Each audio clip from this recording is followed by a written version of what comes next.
नमस्कार, money control Hindi पर आपका एक बार फिर से स्वागत है। जैसा कि हमने आपसे वादा किया था कि एक बार फिर से दिन भर की चुनावी और राजनीति की सभी बड़ी खबरें लेकर मैं आपके सामने हाजिर हूं। भारतीय जनता पार्टी को लेकर ये कहा जाता है कि ये पार्टी हमेशा चुनावी मोड में रहती है, यानी आप इसे कभी भी कहीं भी चुनावी मैदान में उतार लीजिए, ये आपको हमेशा तैयार मिलेगी। अब देखिए, इधर राम मंदिर की प्राण प्रतिष्ठा हुई और इसके ठीक 3 दिन बाद प्रधानमंत्री नरेंद्र मोदी यूपी के बुलंदशहर पहुंच गए और बीजेपी ने अपना चुनाव अभियान भी शुरू कर दिया। पार्टी ने इस अभियान की थीम दी है, सपने नहीं हकीकत चुनते हैं तभी तो सब मोदी को चुनते हैं। बुलंदशहर में पीएम मोदी ने पश्चिमी यूपी को विकास के लिए 19,000 करोड़ रुपए से ज्यादा के प्रोजेक्ट भी दिए और इस दौरान उन्होंने एक बड़ी बात कही। उन्होंने कहा कि मोदी चुनाव का नहीं, विकास का बिगुल फूंकता है। कुछ मीडिया वाले चला रहे थे कि आज बुलंदशहर में मोदी चुनाव का बिगुल फूकेंगे।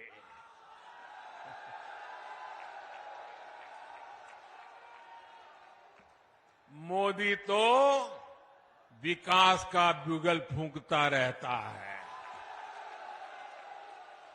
मोदी तो समाज के आखिरी व्यक्ति के कल्याण के लिए बिगुल फूंकता रहता है। अब थोड़ा विपक्षी खेमे की तरफ भी एक नजर डाल लेते हैं।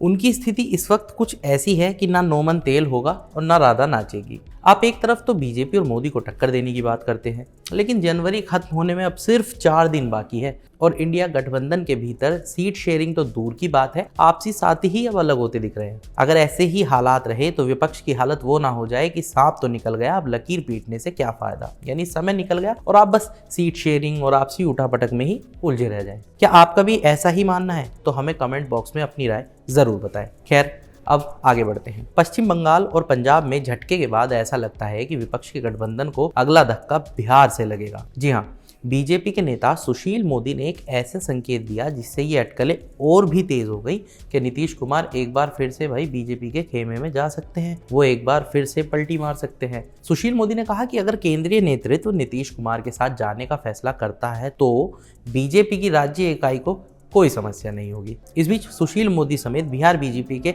सभी बड़े नेताओं को पार्टी हाईकमान ने दिल्ली भी बुला लिया है। हमने अपने कल के वीडियो में आपको बताया ही था कि बिहार की राजनीति में इस वक्त क्या कुछ चल रहा है। आप वो वीडियो हमारे YouTube चैनल और Facebook पेज पर भी देख सकते हैं। बाकी हम आपके लिए उसका लिंक कमेंट बॉक्स में भी दे रहे हैं। अब बात करते हैं राहुल गांधी और असम के मुख्यमंत्री हिमंत बिस्व शर्मा के बीच चल रही जुबानी जंग को लेकर। राहुल की भारत जोड़ो न्याय यात्रा अब असम से निकलकर पश्चिम बंगाल में एंटर कर चुकी है। उसे लेकर हिमंत बिस्व शर्मा ने गंभीर आरोप लगाए हैं कि इस यात्रा में कांग्रेस ने राहुल गांधी की जगह उनका हमशक्ल इस्तेमाल किया था। और एक असम में एक बहुत बड़ा प्रश्न भी खड़ा कर दिया है इंडिया टुडे एनी ने कि वो बॉडी डबल यूज किया था बास में।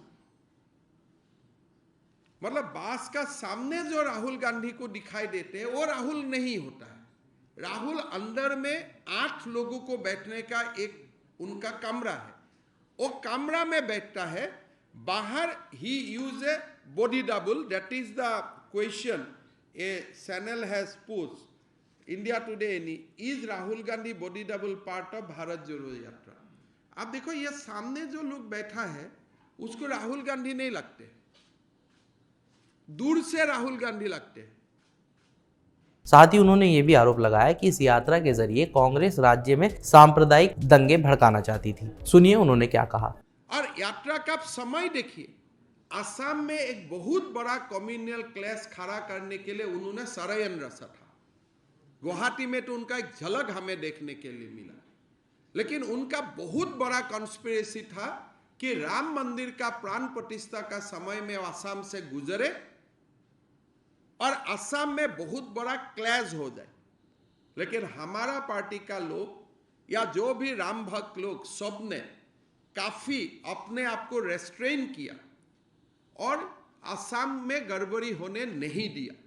ऐसी ही तमाम बड़ी खबरों के लिए जुड़े रहिए मनी कंट्रोल हिंदी के साथ। आपको हमारा ये चुनावी बुलेटिन कैसा लगा या आपकी इसे लेकर कोई राय है तो हमें कमेंट बॉक्स में ज़रूर बताइए। बाकी तब तक के लिए जुड़े रहिए मनी कंट्रोल हिंदी के साथ। आप हमारे YouTube चैनल को सब्सक्राइब करें, Facebook पेज को लाइक करें और इन दिनों हम WhatsApp पर भी आपके लिए मौजूद हैं।